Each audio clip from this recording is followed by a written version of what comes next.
Welcome everybody to NWSOFA. That is not NWSOFA. It is Northwest Suburbs Organizing for Action.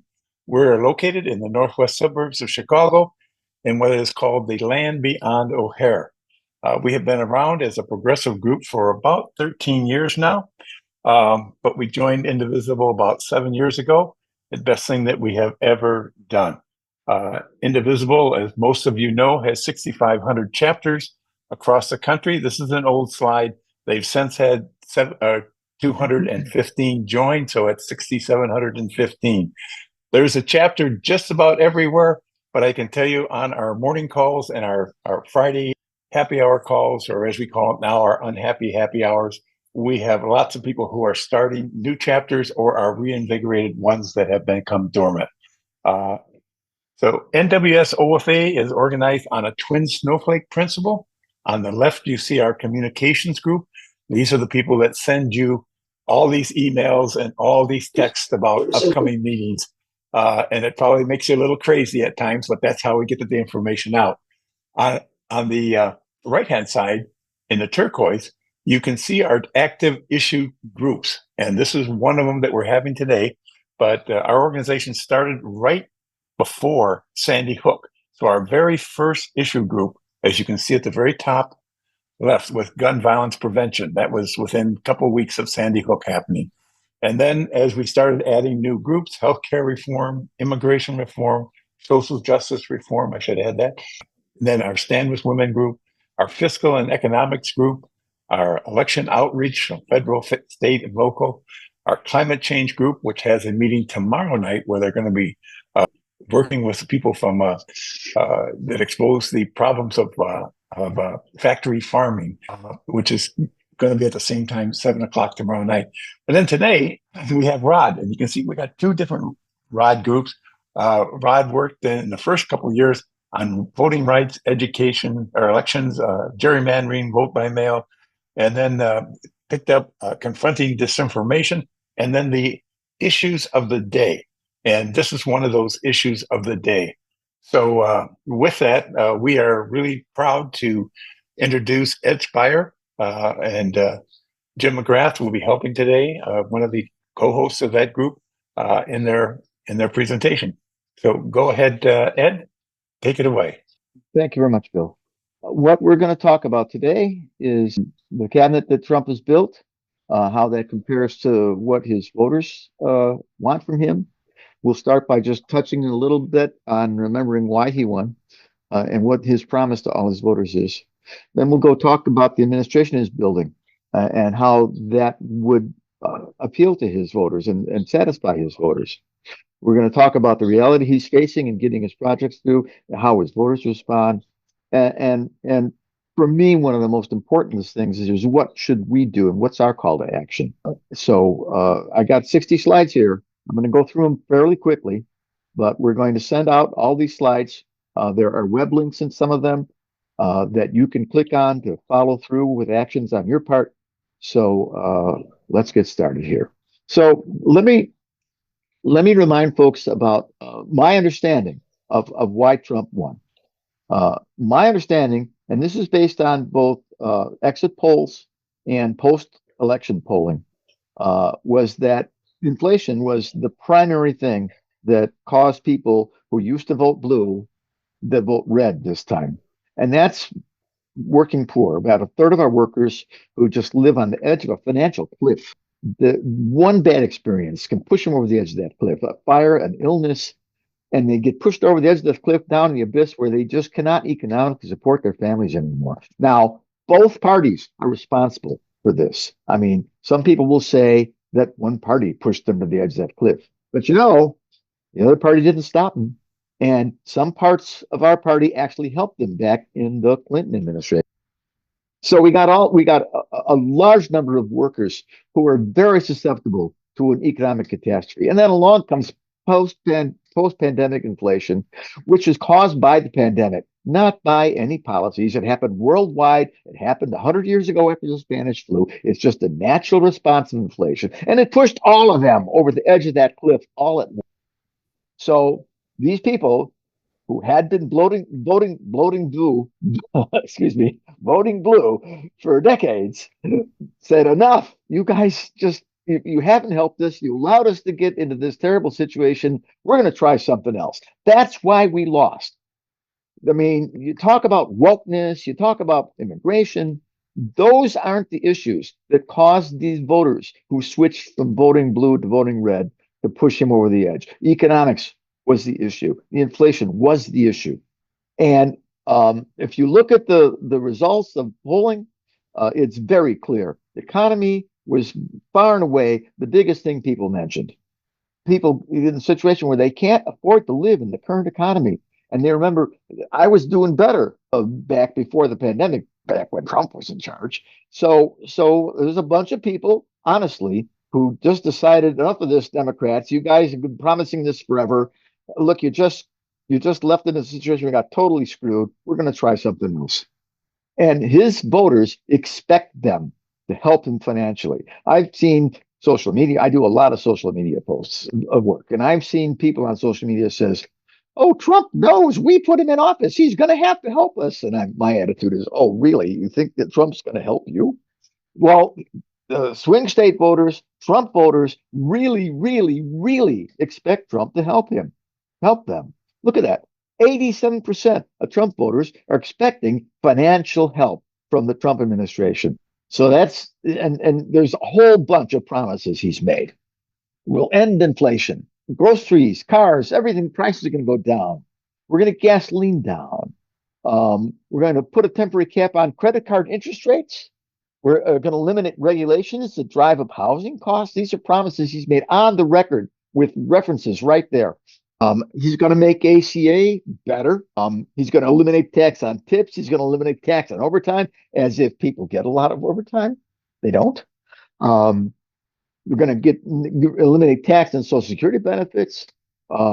We have to expand child tax credits, lower your energy bills by 50% within a year. These are all the kinds of promises that he made. And these promises are why people who were in financial straits voted for him. And he needs to deliver on this stuff. Of course, delivering on this stuff is not going to be easy. Now, as we see, voters' frustration with inflation was why they elected him.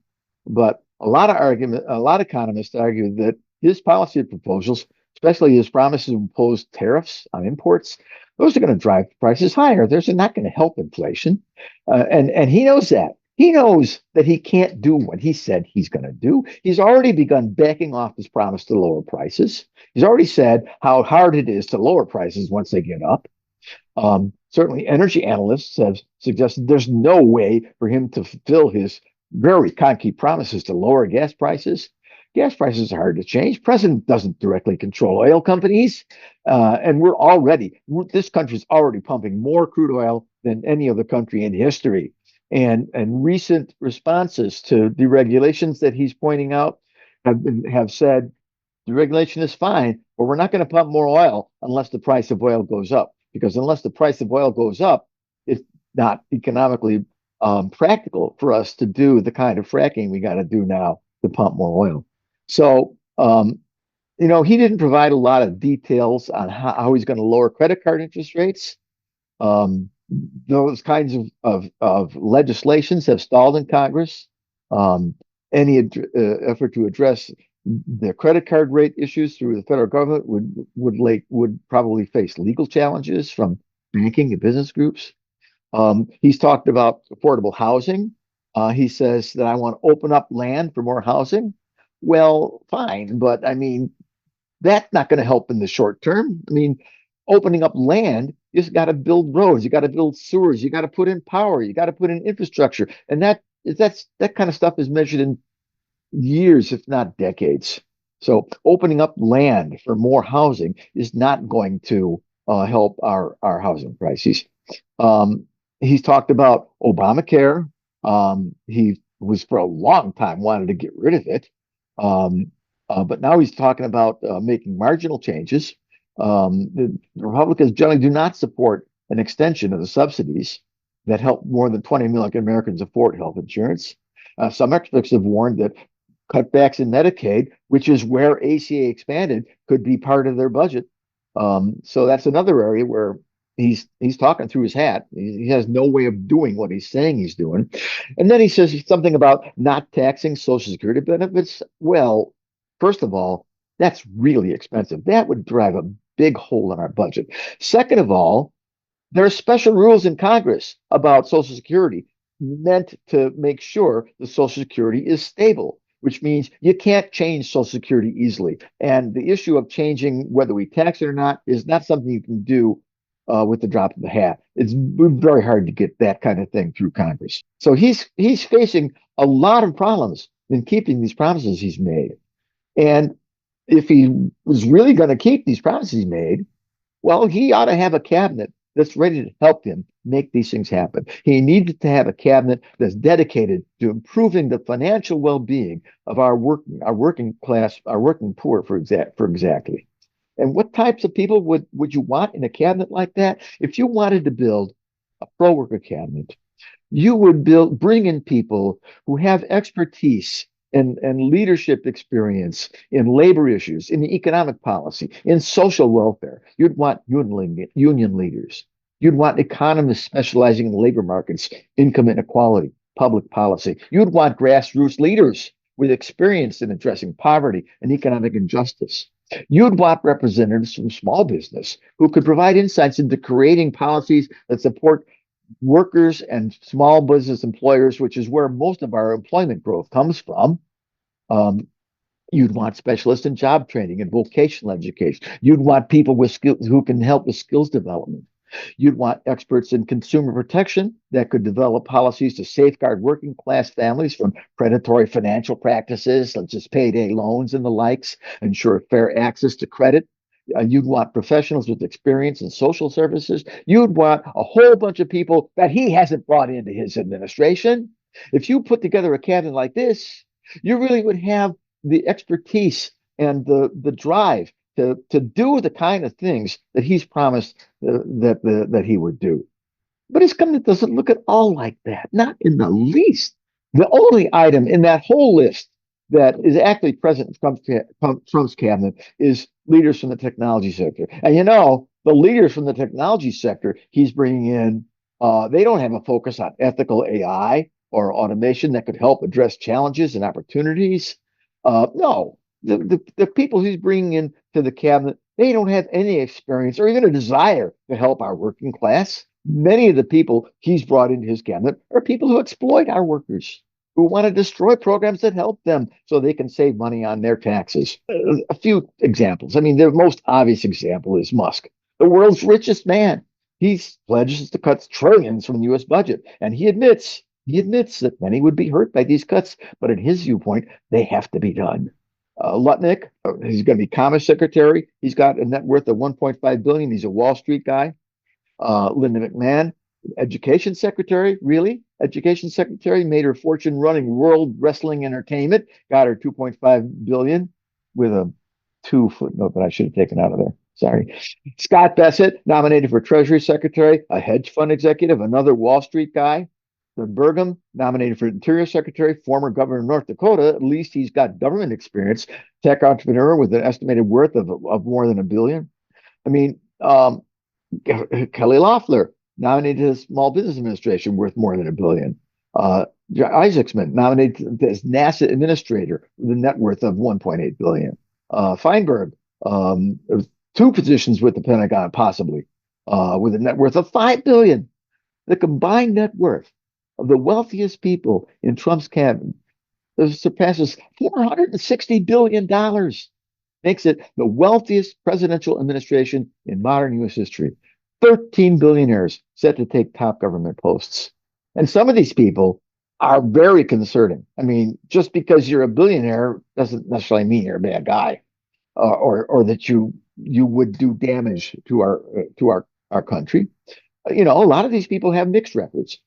Some of them have been pretty good to their employees, but some of them have not. And there have been a bunch of people here that have implemented policies that are harmful to all our workers. In fact, some of them do it to harm other companies that they're in competition with. Now, most of these people come to government with a business-oriented approach. And now a business-oriented approach doesn't necessarily align with traditional worker protections. I mean, in fact, a business-oriented approach often is opposed to worker protections. But there's a few of these guys that really merit special attention. Feinberg, he has intense ties to defense contractors, and in fact, he owns the group that trained the members of the Saudi team responsible for Jamal Khashoggi's murder. He's got investments in defense contractors that pose potential conflicts of interest. I mean, this guy's got some bad karma, and I wouldn't want a guy like this in our government. Kelly Loeffler, she's a businesswoman. She has a record of opposing pro-labor legislation. And she introduced, for example, a gig economy app for political canvassers, which essentially exploits workers in this area.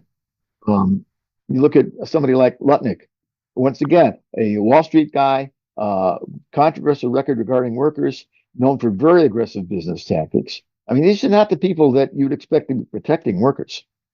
Man, what a record. Co-founder of Worldwide Entertainment, which is Worldwide Wrestling, if you don't know what Worldwide Entertainment is. And she's been criticized for classifying the wrestlers in her entourage as independent contractors so she can deny the benefits. Oh, that's really a pro-worker viewpoint, right? So, well, these appointments suggest a trend of selecting wealthy business executives with conflicts of interest. Their interests are more for their own personal personal advancement than helping workers in our society. Their backgrounds are in finance, private equity, business management. They're going to prioritize corporate interests over worker protection. It's clear. And while some may argue that their experience could benefit economic growth, yeah, maybe it will. But that could very well be at the cost of exploiting our workers and undermining labor rights. So, I mean, if we're happy to have economic growth in a way that doesn't really help our workers, fine. This is the kind of cabinet you want to build. But that's not what he promised his voters. That's not what's really in the interest of most of our citizens. And there's a lot of contention within his organization, within this cabinet he's building. For example, there's a big brouhaha about H-1B visas. Now, H-1B visas are a way that you can bring in a foreign worker on an expedited basis because he's got special skills your business needs. I was in software. I was a director of software engineering, and our company would bring in people from India. We had labs in India. We could find really talented people in India, and we could bring them into this country on an expedited basis using one of these H-1B visas. And Musk is a strong advocate for these visas. Oh, excuse me. He argues that we need to bring in the best and brightest, and Musk credits the H-1B visas for bringing in critical talent to his companies. But he also has, and he has said that he's willing to go to war on this issue, defending the importance of this program. But what he did say, and from my experience, I know this is true. He said that H-1B visa holders will work for lower salaries than U.S. workers. And the reason for that is because, well, if I bring in an H-1B visa holder, he comes into the country because he's got a job with me. If I fire him, he has to go home. So he's kind of at my mercy. And they take advantage of that stuff. I'm not saying that I deliberately did, but some of the venture capital guys that ran the company I was with kind of did. And Musk has said out loud that he does that. He says these people will come in and they'll work cheaper than Americans. And he knows that many MAGA supporters aren't in favor of immigration and wouldn't want to bring in H-1B visa holders. And he said those people have to be kicked out of the GOP. Well, you know what? A lot of the MAGA types like Steve Bannon are completely opposed to where Musk is on this. Bannon is vehemently opposed to the H-1B program, labeling it as a scam, an economic financial scam. He argues that the program brings in people to work cheaper than Americans, which Musk admitted. And Bannon has gone as far as advocating for the deportation of visa holders as part of Trump's get all the immigrants out. Um, and he's really been very disrespectful of Musk about this. And this shows the kind of conflicts we have within the GOP, where you have wealthy people who are pushing their viewpoint. Trump is still his cabinet, wealthy people who are pushing their viewpoint, which isn't at all the viewpoint of the real MAGA voters or the real MAGA people like Steve Bannon or Laura Loomer, Linda Loomer. I can't remember her first name. The tech leaders and the tech allies, the business leaders, they favor programs, but the nationalist factions views these programs as a threat to American jobs and workers. And where did Trump come down on this? Trump finally came down on the side with Musk and said, "I use H-1B visas myself. I think they're a good thing." So the fact that he's bringing these people into his administration is even pushing Trump away from the viewpoints that his MAGA voters expressed when they elected him. So, if you think about who's in now, who's out now in this administration, the fact that they moved the inauguration indoors was a really obvious metaphor for this stuff because Musk and Bezos and Zuckerberg, they were inside sitting at Trump's table, whereas Bannon and Loomer and his MAGA voters, they were left outside in the cold. They weren't in the building. And despite being a longtime supporter, guys like Bannon weren't present at the inauguration. And that's because Bannon has been vocal about people like Musk and Zuckerberg and Bezos. The point is this: how likely is it that a cabinet will pursue the economic issues important to the MAGA voters who put Trump in office? Well, I mean, it kind of remains to be seen, but it sure doesn't look good. If you compare this cabinet to Trump's first term cabinet, in his first term, he had respected members of the GOP. He had people that had experience appropriate for their positions, but those people held Trump back from what he was trying to do. This time, he's determined to choose members who will do what he wants. Nobody here is going to hold Trump back. Project 2025 promised a set of extreme right-wing executive orders to be issued day one, and you saw him. You saw him coming out. He signed 26 of them, and they all came from Project 2025 on his first day. And while I was talking about the fact we got a lot of billionaires in the cabinet, there are other problems with this cabinet besides the fact that there's a bunch of billionaires in there. I mean, there's guys like Hegseth, who now is the Secretary of Defense. His no experience in running a large organization, his allegations of sexual misconduct, concerns about alcohol abuse. This is now our Secretary of Defense, RFK Jr., who's promoting debunked theories about vaccines, makes bizarre claims during his presidential campaign, allegations of sexual assault in the last, and actually a felony conviction back in 1984. This is the guy they would like to see us approve as Health and Human Services, and this hasn't happened yet. And I hope we can push back on that. Tulsi Gabbard, really? Tulsi Gabbard is Director of National Intelligence, who has no experience here, who has criticized for her past comments supporting Russia, criticizing Ukraine, controversial secret meeting with the Syrian president in 2017. We got Kristi Noem for HHS, who has backlash for euthanizing her dog and shooting a goat. Shows great character there. Responsible for overseeing immigration policies, a key focus. We want someone of low character doing that. And the borders are a man who says we're going to go after everybody we can. He was instrumental in family separation policies. Continues to think those are policies you should pursue. I mean, there's a bunch of people in here besides the billionaires that have raised real concerns about their qualifications, their past controversies, potential impact on their respective departments and policies. And we're already seeing experienced people being pushed out of organizations like the Department of State, the Department of Justice. Qualified, long time serving civil servants are being pushed out right now as we speak. So, where Trump can act directly, he is acting directly, very rapidly, in issuing executive orders. A lot of them are going to hurt his voters. When he ends ending federal remote work, a lot of his voters work for the federal government. A hiring freeze, even in the VA, I heard a story about one woman who took a job as a nurse in a VA hospital, and she sold her house and moved to another location and bought a house there. And then they rescinded the job offer at the last moment because Trump just said, no, we're not doing any of that stuff. And now I am also hearing that national parks cannot hire seasonal workers for the summer to open the national parks. I mean, hiring freeze doesn't make a lot of sense if you want a government that actually works. He's eliminated Medicare drug pricing negotiation. So that's something we did to lower drug prices for our seniors, like myself, and like a lot of you, I bet. And he's just eliminated that so the big pharma can go back to charging whatever they want for these things. And he's taken a bunch of actions that are going to raise food prices. He's locked down all our health agencies from working and even talking about what they're doing right at the time when avian flu is causing the prices of eggs to skyrocket.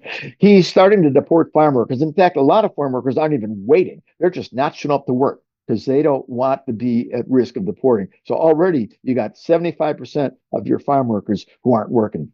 And we're already starting to seeing crops rotting in the fields because of that. And if he raises tariffs, that's going to impact food prices as well as other prices. And the cabinet he's put in place is going to help him with all that stuff. Now, the cabinet he's put in place is not going to hold him back. The public sees this problem. We all see this problem. If you look at some polling data that just came out, only 12% thought the president should be relying on billionaires for policy advice.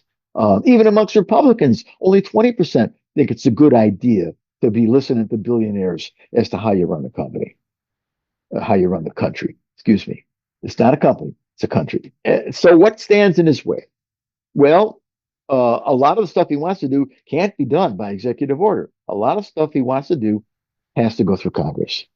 But Congress can't pass much of anything without Democratic votes. Well, for example, the Senate still has a filibuster. The Senate can only pass a budget bill because a budget bill can be done on 50 votes. Anything else takes 60 votes. So the Senate could pass a budget bill for Trump, but the House can't. The House can't seem to pass anything without Democratic support. They're too fractured. The Freedom Caucus wants really, really deep cuts, and the more moderate Republicans won't stand for those really, really deep cuts. So the GOP can't pass anything without Democratic support. So that, to me, is one of the big ways that we can slow him down. And the judiciary will slow him down too. For example, his ridiculous statement that the 14th Amendment doesn't matter and he's going to end birthright citizenship has already been blocked by the federal courts. And it was done because state courts filed suit. But there's a bunch of executive orders that'll harm his voters that we can't block through the courts. So not everything stands in his way. How are his voters going to respond? I mean, public sentiment is already running against some of this stuff. The January 6th pardons was not well received. I mean, the fact, look, if he pardons somebody who walked into the Congress and looked around, big deal. I don't think anybody cares much about that. But when you pardon somebody who assaulted a police officer, or when you pardon somebody that desecrated the building and caused physical damage to the building, people didn't want to see that happen. People didn't want to see those people pardoned. 75% of Americans opposed pardoning those convicted of using deadly or dangerous weapons. The pardons of everybody was not well received, and in fact, only 7% of respondents supported what he did in pardoning everybody. And frankly, he didn't say, his party said, his administration said, and J.D. Vance said, of course, we're not going to pardon people who assaulted police officers. And in the end, Trump basically wanted it done quickly. And he said, I don't want to take the time to look at every case. Looking at every case would take me months. Just pardon them all and get over with. That's why he did it. But that's not the economic concerns. What will his voters respond to about their economic concerns? They put him in office to help them economically. What are they going to do? How are they going to feel if they don't?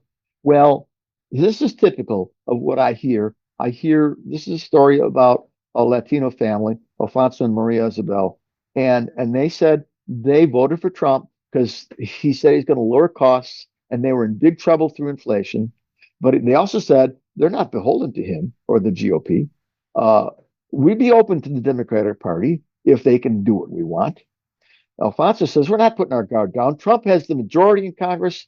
Let's see what he can do. Let's see if he can keep his promises. I know he can't do magic, but I want to see what he can do. And then he goes on, and then his wife goes on to say, if the Democrats next time come back with everything I expect from them, then I'll go back to them. But if they do nothing, if the next time they come forth with another basket of the same old empty promises that got us nowhere, well, so look, the point is that the people who switched from blue to red because of the inflation, we can get them back. We can get them back if we honestly do something to help them better than we did for the last 40 years. Okay, well, what can we do about his cabinet? You know what? Frankly, there isn't a lot that I can do. My friends in Chicago, my friends in Illinois, there's not a lot we can do because our senators are already going to vote against the worst guys. None of our senators are going to vote for Kash Patel for FBI. So unless you and nobody cares what you think unless you're their constituent. I could write to Ted Cruz, and Ted Cruz couldn't care less what I say. You got to live in Texas for Ted Cruz to care what you say. So unless you live in a red state where you can pressure a GOP senator, we don't have much leverage on this stuff. Yeah, if you want to write your senators, fine. Write to your senators. I don't put a lot of faith that that's going to do much good. But there's a lot of other stuff we can do. And I'm going to move on to kind of the next part of this presentation, because the next part of this presentation isn't really about this cabinet. It's more about what we can do now to slow them down. How should we respond? We can look at federal action. We can look at state and local action.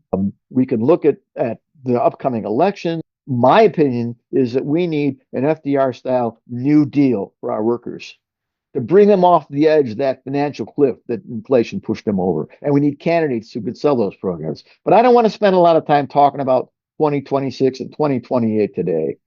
I want to talk about today. I want to talk about what we should be doing right now.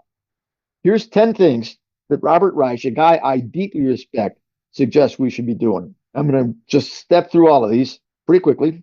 Excuse me. I had Fasoli for dinner. It's talking back to me. Fasoli I made, by the way. We got to protect the undocumented, the hardworking members of your communities who aren't documented, or maybe their parents aren't documented. This is moral action. They're beginning more and more aggressive roundups and deportations, and some good people are. It's not just all, they're saying we're only going to go after those with the bad criminal record. Oh, that's not true. They're picking up anybody they find. And one of his orders got rid of something that that Biden had in place. He said, we're not going to go into churches. We're not going to go into schools. We're not going to go into healthcare sites. So Trump killed that. He says, no, ICE can go anywhere to get these people.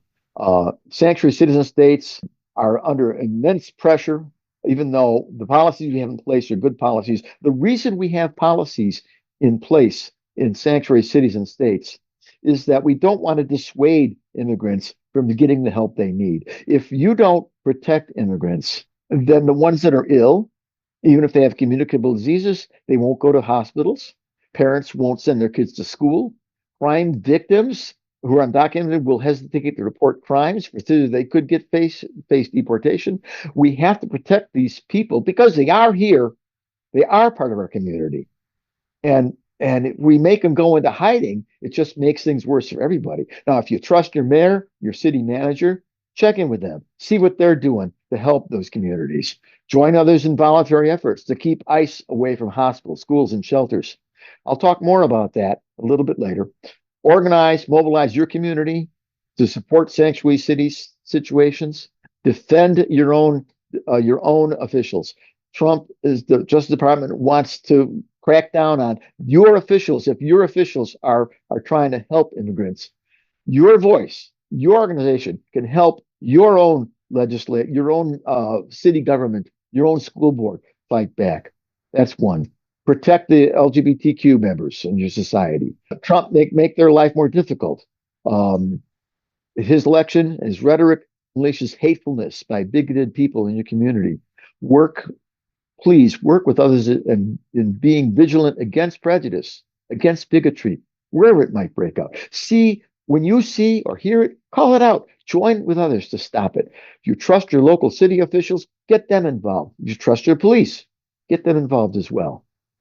Help protect the officials in your own community or state. Trump's going to come after them. Some of these people might be low-level officials, such as election workers. You saw how they were getting after election workers. Some of these people won't have the means to legally defend themselves. You might want to help them or consider maybe getting up a GoFundMe campaign to help them if these people need legal protection. And if you hear people seeking to harm people, call your local law enforcement officials. Participate in boycotts. These companies like Musk's Tesla, for example, and X, they're doing a disservice. Musk's actions are doing a disservice to our nation. Don't underestimate the effectiveness of consumer boycotts. Corporations invest in their brand names and in the goodwill associated with them. They want to be trusted. They want to earn your business. Loud, boisterous, attention-getting boycotts can harm those reputations. It can make corporations think, well, maybe we shouldn't be as supportive of Trump as we have been. Fund the groups that are litigating against Trump. This is really important because the lower level federal courts could really slow him down. Not everybody can afford to fund people. We understand that. But if you afford to kick a few bucks into some of these groups, it'd be worth it. There's the groups that Robert Reich thinks are good. I agree with him. Like I said, I'm going to send these slides out to all of you. You'll have these slides. You can go back and look at them at your leisure and decide what you want to do in an area like this. Spread the truth. Get your news through reliable sources and spread it. Spread the sources. Tell people you want to hear the truth. These are the kinds of places you should be listening to. These are the places that Robert Reich depends upon. I use a lot of them. I particularly point out the second to the last one, the one on the bottom right, Heather Kotz Richardson. She is a historian who will put today in context for you in a really important way.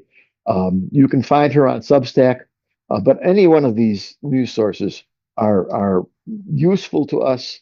We should support these guys. We should promote them. We should get people to listen to this kind of stuff instead of Fox News and avoid the propaganda outlets. Tell your friends and family members, turn off Fox News, turn off Newsmax, X, and even Facebook and Instagram to some extent are getting bad. They're often filled with hateful bigotry, toxic, dangerous lies.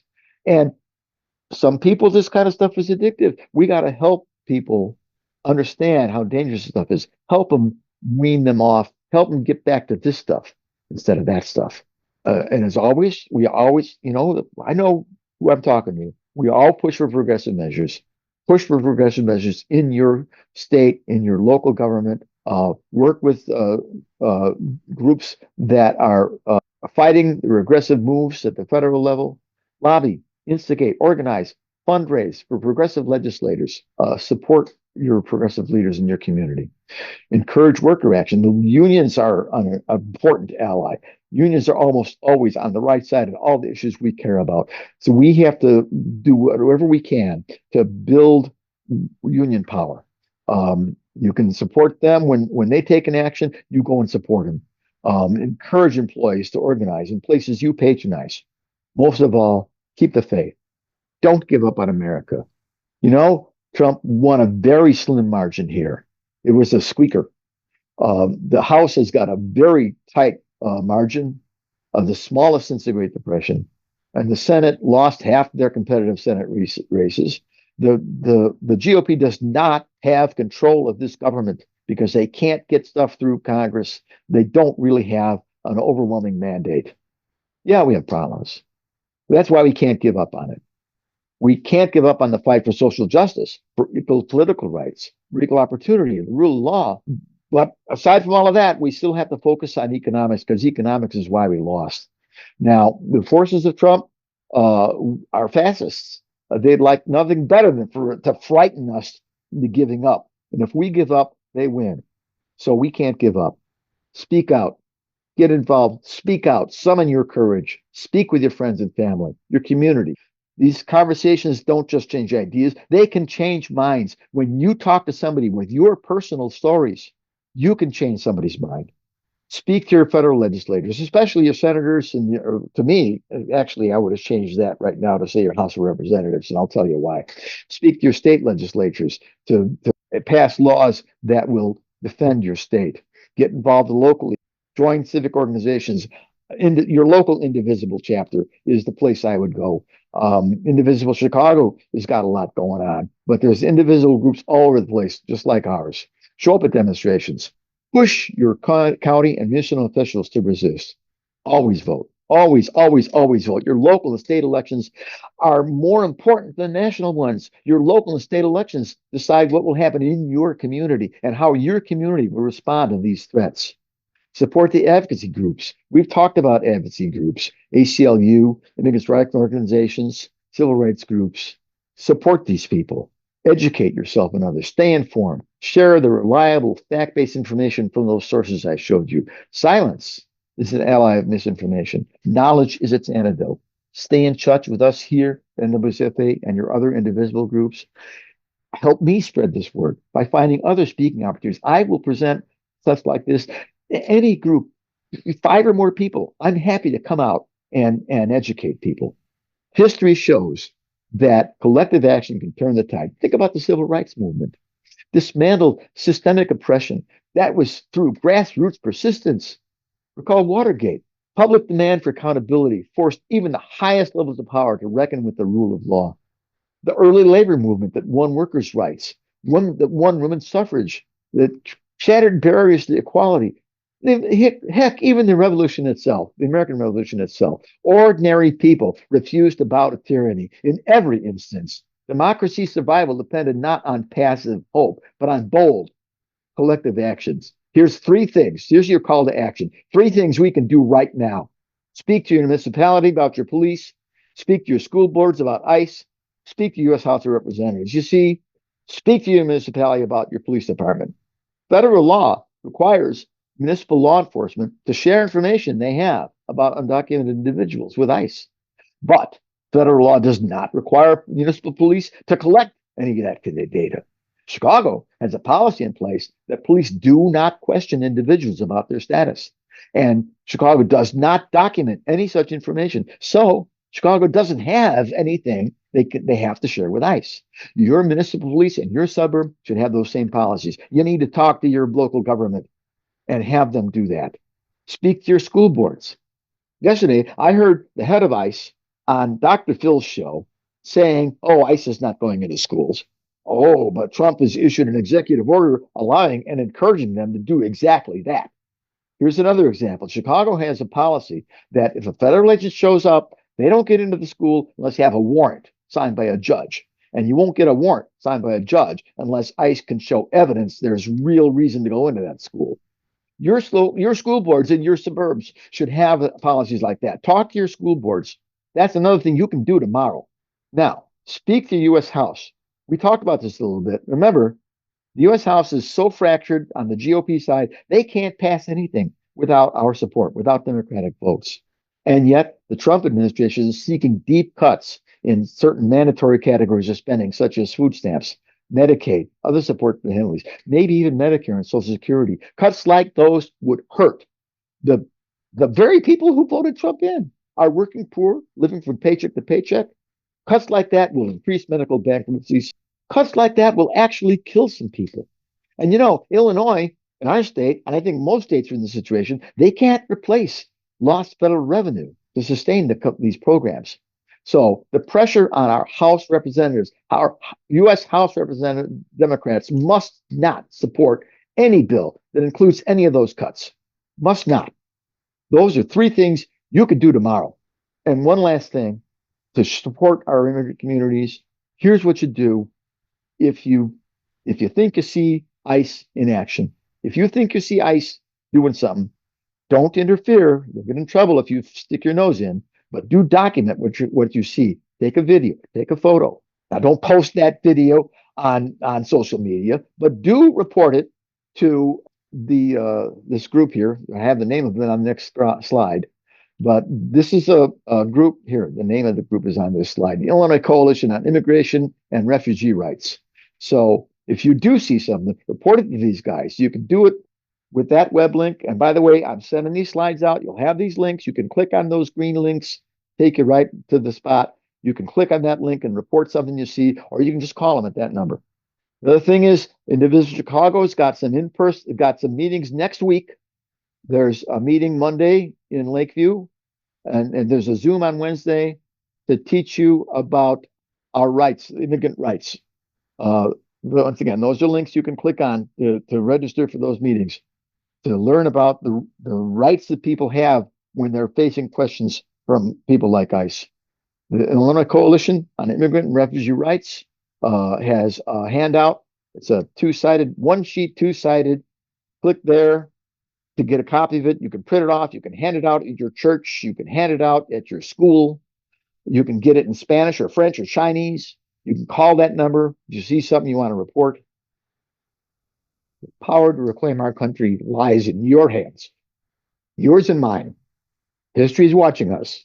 It's not going to be kind to those who just stood by and watched. So the path forward begins with you and me. We need to rise to the occasion. We need to rise to defend democracy.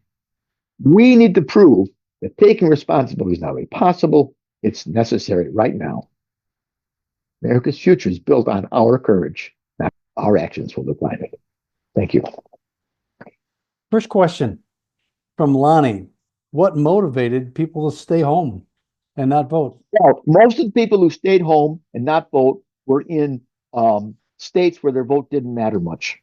There was a lot of people in blue states who used to vote blue and didn't. But that didn't matter in the electoral college equation. So you hear about, oh, the blue turnout was way lower. Yeah, it was. But it was in blue states where it didn't matter that much. And it was just because these people were totally turned off. In the swing states, the blue vote didn't go down very much at all, but the red vote went way up. In the swing states, there were a bunch of people who I indicated were normally voting blue that switched to red. It wasn't a big number, but it was enough to put Trump over the top.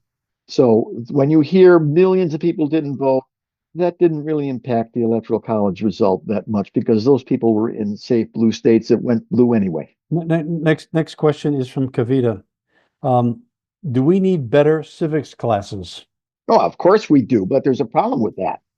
When you go to your school board and you say, we want to change civics, you get two different viewpoints. You get the red people in the school board building saying, we want this from our civics discussion. And you get the blue people in the school board discussion, in the school board meeting saying, we want that from our civics discussion, our civics education. And the school board looks at this and says, I can't do both of those. Those are opposite.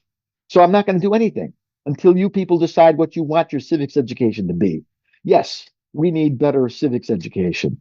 And no, we don't have it because we have factions on both sides in our school board meetings that are pushing our educators one way and another. Now, Jim, you've been in a lot of school board meetings. Do you see any of this stuff too? It hasn't been coming up. School board meetings have quieted down. The Moms for Liberty, Awake people have not been showing up, but I anticipate that will change. Okay, well, what I'm telling you is what I have heard from the research, because I've looked into this deeply in prior presentations. And yeah, we certainly need better civics education. But I don't think that better civics education would have changed what happened right here. What happened right here, as I said, was because so many people had been voting blue for so long and they still got whacked by inflation. And they said, the heck with you guys. We've been voting for you all along. What did you do? You didn't save us. We're going to try something else. So no amount of civics education, no amount of saying how great the economy was. So no amount of better communication. Yeah, Biden did a good job on the economy, but it wasn't enough to make up for 40 years of pushing people to the edge of that cliff. And no amount of as far as I'm concerned, no amount of anything would have saved this election. But that doesn't mean we can't save it next time, because Trump won't help those people. Those people are going to be just as pissed 4 years from now as they were now. We come back with a good FDR-style New Deal, a really New Deal for our workers, and we can win. I'll say more about that in a future presentation. Today, I want to talk about what we should do today to slow him down. So Linda Staffel has a question. What happened to unions? Oh, what happened in unions? Well, basically, what happened in unions is that if you are rich enough to be able to afford to hire a team of lobbyists, you can get whatever you want out of state or local, federal or state legislatures. And the business community lobbied to hurt union power. They passed right to work laws in states. They passed they brought in administrations that would not enforce labor practices. Businesses bought policies that killed unions. That's the bottom line. And it's all because corruption is legal in this country, where if you have enough money, you can get whatever you want out of the government. That's what happened to unions. Let's move on. Don Posey, we can't be reactive, or we can't be proactive, but we have to be reactive. I didn't understand that. That was a comment. Well, yeah, I kind of get the gist of that.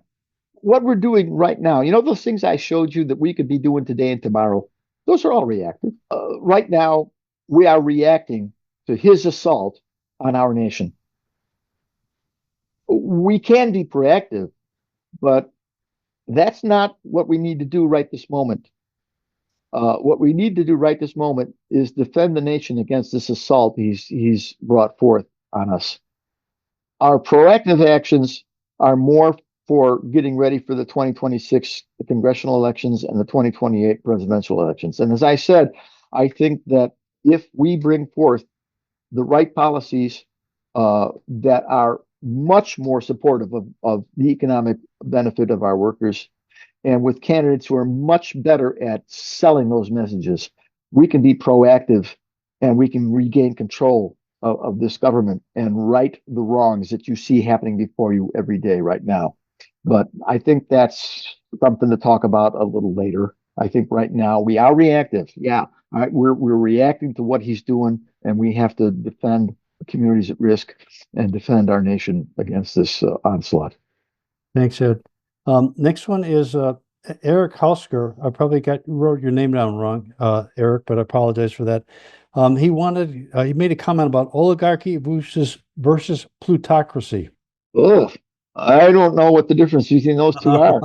And so somebody added to that. What about the brotocracy? Oh, come on. The point is that none of that is in favor of democracy. Yeah. So we need to reinforce that the will of the people ought to be what runs this government, not the will of a bunch of bros or some very rich people. And that's not what's happening under the Trump administration. Yeah, Diane Shoemaker made a comment about H-1B visas driving down wages. Well, you know, to some extent they do.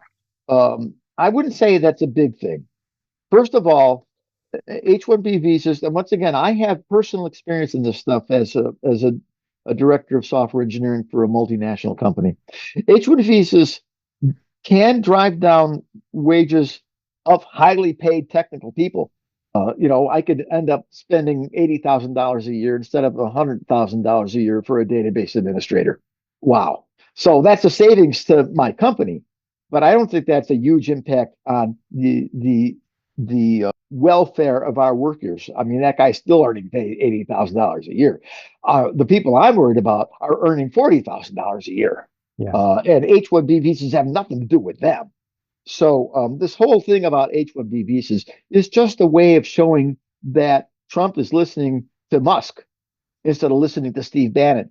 Steve Bannon is there arguing for the workers and better wages for the workers. And the whole H-1B visa thing is just emblematic of that. It's not a really big thing in our economy because, you know, if I hire a guy for an H-1B visa guy for 80 grand instead of 100 grand, none of the guys going to get a job for 100 grand. There's still demand for all that stuff. It's just that the H-1B visa is a way that some guys can leverage to save some money, and more importantly, it reduces turnover because a guy on an H-1B visa is never going to quit.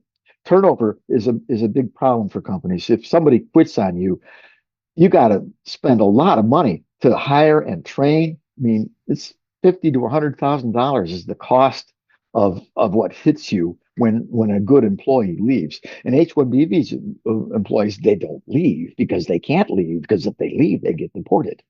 So that's what H-1B visas are all about. It's not so much that it really lowers the working pay. Yeah, I've also heard that if the dreamers are not allowed to stay, there's so many dreamers in tech in California that they would cost the industry billions of dollars if they can even find replacements. I'm sure that's true, but it's a completely separate issue from H-1B because those guys are not there on H-1B visas. Right. They're just there. So Frankly, in my experience, I didn't see a lot of those guys in industry. So I can't give you personal experience in that area. We had a number of H-1B visa people, but we didn't have a lot of undocumented IT guys. Oh, maybe we did, and I didn't know it. Go ahead, Jim. Linda Staffel, were there any contested elections, any elections that were contested to go back and, recount or whatever? Gee, this is not an area where I have a good answer. There were a couple very close ones. In fact, the only one I know about that I will tell you about is a Supreme Court judge in I think it's North Carolina, where the blue candidate won, and it would bring the Supreme Court of the state back to a blue majority, and there's an effort to disenfranchise 20,000 voters because they didn't dot the I's and cross the T's properly on their mail ballot. So the GOP is contesting that election, which would control the balance of power on the Supreme Court in that state. Other than that, there's nothing much I've heard about, but I haven't really been paying a lot of attention to that right now. I think the election overall was pretty fair. I don't think there was any real noticeable shenanigans. So this kind of leads into Bruce Harris has a question about what will the GOP be putting in the reconciliation bill that we should be concerned about? Well, I did talk about that. Trump wants not only to reinstate his original set of tax cuts, he'd like to do even more for his wealthy donors. And he has two general ideas about how to pay for such tax cuts. One is cutting back on social welfare programs, such as Medicaid, such as SNAP, food stamps, other aid to families. I mean, there's even some talk of touching Medicare and Social Security, but I don't know that they would do that because that's really politically damaging. But the other ones they're really looking at, and the other thing they want to do is try and increase revenue through applying tariffs. And have those two, reduction in expense on social programs, increased revenue on tariffs, pay for more tax cuts for the rich. And that's the kind of stuff that Trump would like to see in a reconciliation bill. I think that, as I said, no bill's going to get through the House without Democratic support. So we really, really need to lean on our House representatives to make sure they understand that they can't vote for any of that stuff. So I think that and the other thing that's interesting is that, the GOP has used the debt limit as a bludgeon over legislative proposals for a lot of times. And now we're doing it too. Now the guys in the House are thinking about using the debt limit as a cudgel to beat Trump up with. So he's got a real problem in Congress. He can't get this stuff through Congress. We need to keep our eye on him and keep the pressure on him, but he's in a really tough spot there. He said next one is more of a comment, but I think it's a good idea. Lee Dion said, should we get the libraries to set up programs to help people get their real IDs? Yeah, I don't know. I mean, I got a real ID. I didn't need any help. And what do you need a real ID for? To get on a plane? I mean, I don't think that no, I'm not overly enthusiastic about that. I think we've got a lot bigger fish to fry than that. So We're gonna Mark Muehlhausen has a question here. Should they be arresting employers of undocumented immigrants? Well, gee, do employers of undocumented immigrants break some law? I don't know. I don't know what to say about that. I mean, I don't think we should be arresting people who haven't obviously broken some law. Um, and I think that the real issue here is we don't want to see our economy damaged. We don't want to see our agriculture economy damaged. We don't want to see our manufacturing economy damaged. Kicking out undocumented workers who are working and paying taxes, or um, arresting employers who employ them. None of those sound like they're good for our country. So I wouldn't support any of those ideas personally. Yeah, and they're usually doing jobs that they can't get people to take locally anyway. So, Yeah. Yeah. so Lonnie Screeder has a comment. Any feedback? Any thoughts about Mark I probably say Elias? I do not have any comments in that area. I'm sorry. Okay, Jennifer LeClaire is asking, how can she find a group in Michigan? Well, gee, I think that if you just Google indivisible in your neighborhood, you're going to find somebody. There's indivisible chapters everywhere, and if you can't find one, you can start one. That's not that difficult to start an indivisible chapter and get some support from Indivisible National in doing it. So that's my ideas. I mean, there's other groups you can look at. You can go join the League of Women Voters, for example. There's chapters like that everywhere. There's just, do some research. Exactly. So Judith Wilkes, what can we do to encourage billionaires Huh, to set up rural broadcasts or broadcasts in rural areas for progressives? what's in it for them? I mean, there might be, maybe you convince a few very altruistic billionaires like Soros or that guy from Microsoft, what Gates. But I think they have bigger fish to fry than that too. Nah, I don't think that you're going to get anywhere with that personally. Last question that I have, and then we have some people with their hands up. But Yes, good. Lee Dion, um, how can we get voters that are no longer on the rolls back to the voter rolls? Well, gee, if what did you just say? They're no longer on the rolls. What that must mean is they moved and they didn't re-register. So I'm not so sure that's a big problem. I think that a pretty high percentage of our residents are registered. I mean, you can participate in voter registration drives. I mean, I do a lot of voter registration work myself, but I got to tell you, going to a county fair and asking people, um, "Are you registered?" is not a productive way to spend your time. You might get two people an hour. And if you want to do that, I'll tell you what to do. Go, because we did some of this at the Glenview Library, where we're in the lobby of the library, and somebody would say, "Are you registered to vote?" The people just say, "No, don't bother me," or they say, "Yeah, sure I am. Go away, leave me alone." Whereas if you come to them with a question like, "You got a plan to vote? What's your plan to vote?" And then they might stop and say, "Well, gee, what do you mean plan to vote?" And then you get to talk to them. You get to say, "Well, there's different ways you can vote. You want to make sure you vote, don't you? You could vote early. You can vote by mail. You could vote in person. Do you know what you're going to do? Are you just going to wait till Tuesday and hope nothing goes wrong?" I mean, so you can attract, you can talk to people if you think about it differently. But even then, um, um, this kind of voter registration drives, they aren't very productive. Now, the kind of voter registration drives that I do, where I go and I register high school students, high school seniors, those are productive. I can get 100 people voted and registered in a day. The other one that's really, really good to do is to go to naturalization events where a whole bunch of people just became citizens. You get every one of them registered right then and there. Um, but people that used to vote, I think a more important issue is not so much on the voter rolls. I think a more important issue is, do they turn out? If even if they're registered, do they come out to vote?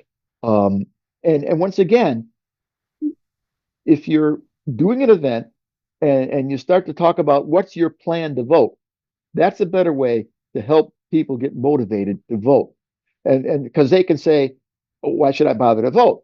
This is we're about to have in Cook County, Illinois, or in all of Illinois, we're about to have local elections, which don't generally get a big turnout.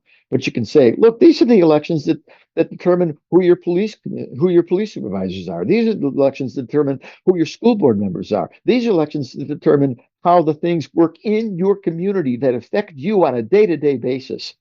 So if someone's interested in doing that, get with the League of Women Voters. They're the primary people that go do this kind of work. But help them understand that the question is not, are you registered to vote? The question is, what's your plan to vote? Yeah, I think the background for that question was the assumption was that some voters have been purged from the rolls. Oh, and I don't think that's a big deal. We see some of that, but a lot of times that's pushed back by courts. In a lot of cases, those people get to re-register themselves. I mean, if they want to vote, they register. In a lot of cases, when red states have put in policies that they thought were going to suppress the vote, it ended up not suppressing the vote because the people were so pissed off by it that they went out of their way to get back on the rolls and vote. Voter turnout was higher even after these red states did these things that they thought would suppress the votes. I am not worried about that. So I have not been following the chat while we've been doing these Q&A. Let's do the people that have their hands up. Yep. So Murtaza Mogri, I probably have your name wrong. Go ahead, take yourself off of mute and ask your question. Murtaza? Okay, we'll go to Garrick Ball.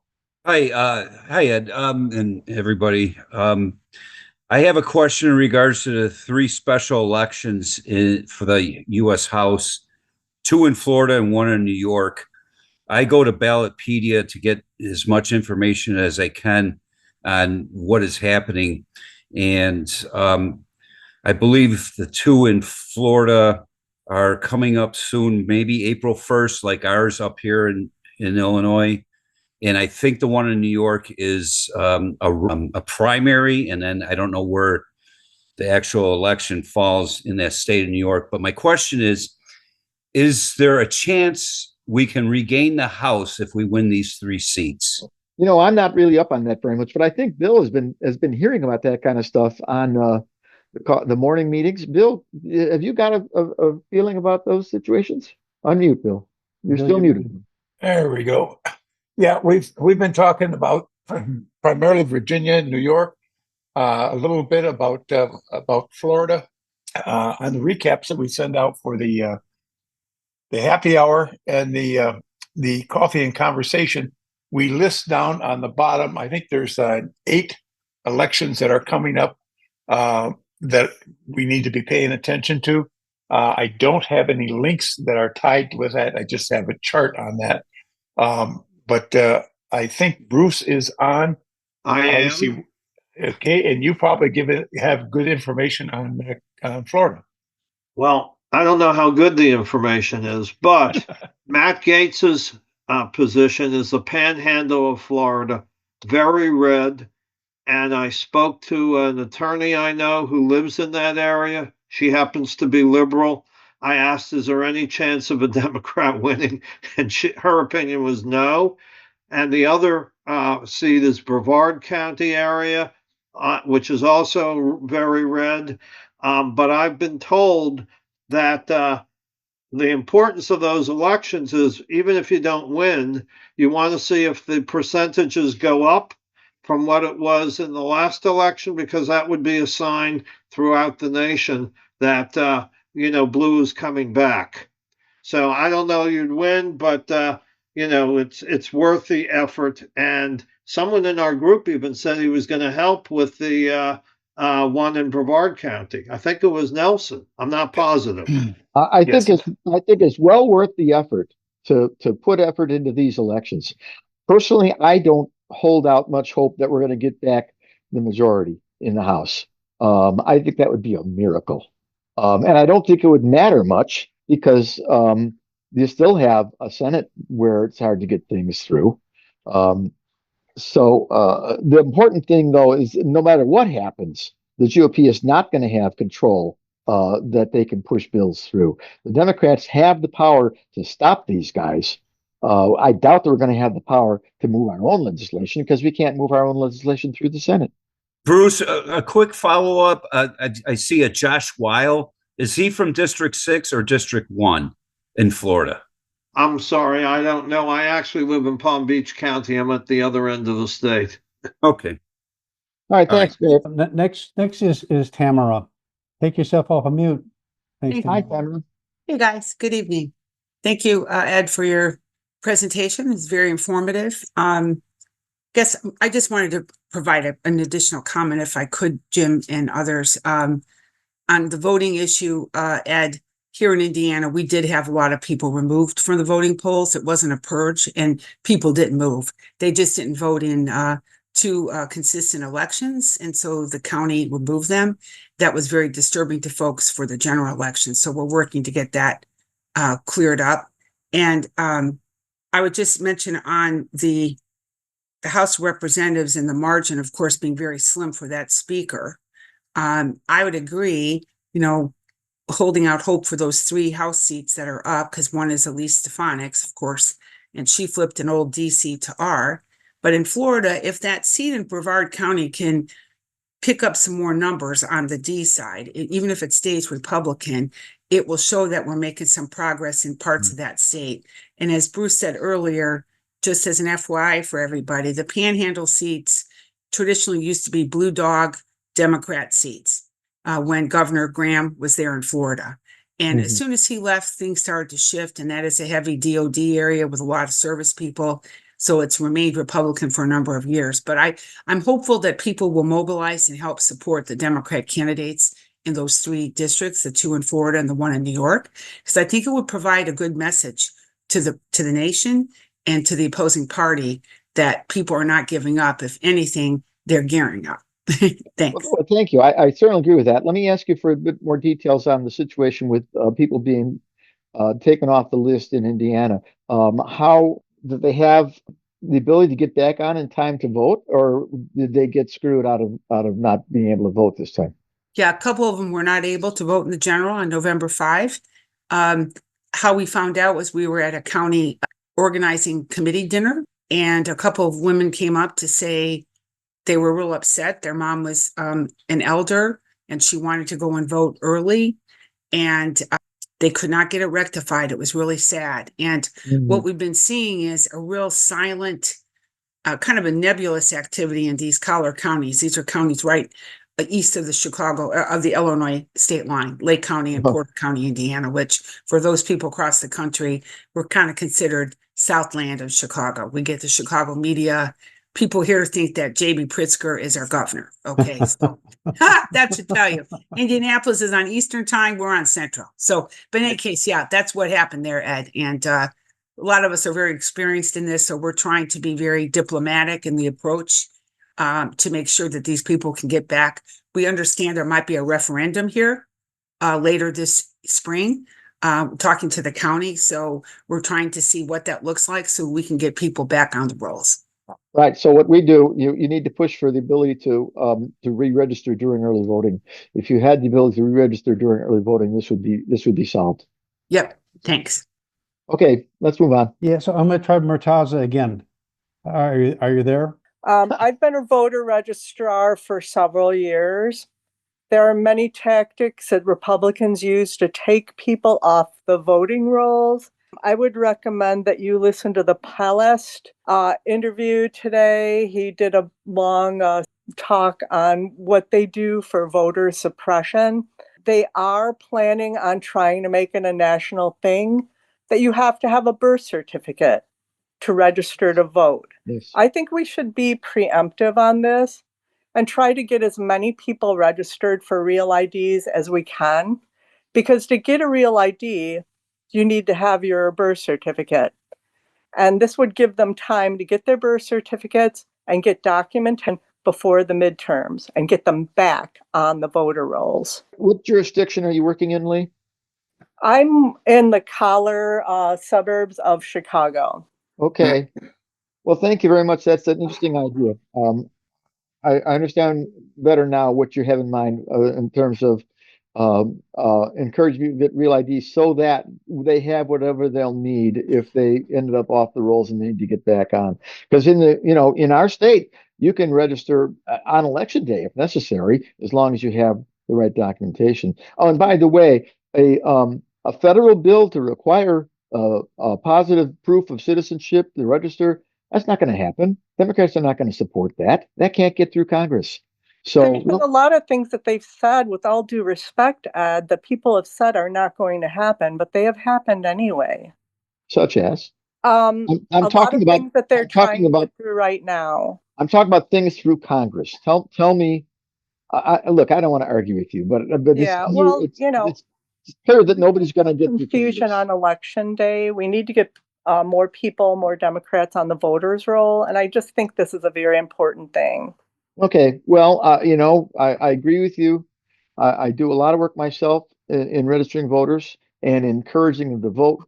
And I think that's an important thing to do. Once again, I encourage people to work with the League of Women Voters on these issues. They do an excellent job on motivating voters, educating voters, and help make sure everybody's registered as possible and getting a turnout on in an apolitical manner, actually. Thank you, Lee. Yeah, Ed, I remember one of the things that you mentioned some time ago that you do to register young kids is when they're handing out cap and gowns for graduation, you're there, and these kids register to vote. Yeah, well, that's the most productive way to handle high school registrations. That way, you're hooked into whatever process the school has to help people complete their education. And generally, you'll find just about every one of those kids.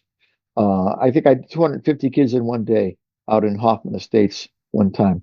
So you really need to, those of you that work in voter registration, or those of you that are interested in how the civics education in your high school operates, should be talking to your school boards about making sure that voter registration is an integral part of your civics education and your matriculation. And in fact, I think there's a law in Illinois that says that high schools are required to allow voter registration operations to operate within their school. That is interesting because I know in District either 211 or 214, they had some problems accessing the high school to register kids. Interesting. Yeah. And I am sensitive to the things Leigh was talking about those jurisdictions where people get pushed off. And once again, when we're in other venues and we're talking to people about do they have a plan to vote, and one of the things we always do with them is say, can we check your registration and make sure you're still registered, so that you get a heads up if something's happened and you got kicked off. So these efforts are worthwhile. I don't think that any amount of those kinds of efforts would have saved this election. So I think we have even bigger fish to fry than that. But those voter registration things are worth doing. I mean, I wouldn't spend my personal time doing it if I didn't think they weren't worth doing. Let's go to Kathy McGrath. Hi, Kathy. Thank yourself off. There you go. Their appointment was canceled, and now they have to get in line again. So yeah, he's going to throw our weight around. I think that whole thing was kind of silly. I mean, Columbia had been accepting flights from the U.S. The U.S. had been chartering private aircraft to take refugees back, and Columbia was accepting those. So then when Trump says, "Well, I'm not gonna pay money for a charter flight when I can just use a military flight and save money," and then Columbia got their arms up about that. I think that was kind of silly. And the people in Columbia are not very happy about this because all of the ones that wanted to get a visa now can't get a visa in a timely manner. So the Columbia government has kind of egg on their face over this. I think the one thing I did hear is that when you see the private charters bringing people back, they get off the plane and they look like people. But when you see a military flight taking people back, they got shackles on their legs. They're Really? they're being treated more like prisoners. And Colombia said, look, okay, we'll take your flights, but be respectful to these people. Don't bring them back to us with shackles on their legs, guys. So I can understand that. But your point is, yeah, he will use political economic pressure. He will probably use economic pressure on Denmark over Greenland. Um, I heard that he had a really strident, tough call with the leadership of Denmark today about Greenland, which I think is really stupid. I mean, we already can get military bases all we want there. We have no problem getting access to mineral rights there. We don't need to make Greenland part of the U.S. the way we made Alaska part of the U.S. We don't certainly need to try and push Canada to become part of the U.S. When he does those things, he's just trying to prove that he can build an empire the way Putin can build an empire. That's all he's doing. We don't need to do this crap. And once again, none of this stuff can happen without Congress taking action, and Congress is not going to take action on this. So this is all bullshit. Now, next question coming from Herman Vogel. Herman, take yourself off of mute and go ahead, ask your question. I was very frustrated during the entire campaign at the messaging of the Democrats, and I was wondering, is there or how can an ordinary voter make suggestions or constructive criticism to whoever it is in the DNC that works on messaging? Because I thought the messaging was mostly very ineffective. Gee, I don't have the answer to that. Is there anybody on the call that has an answer to that?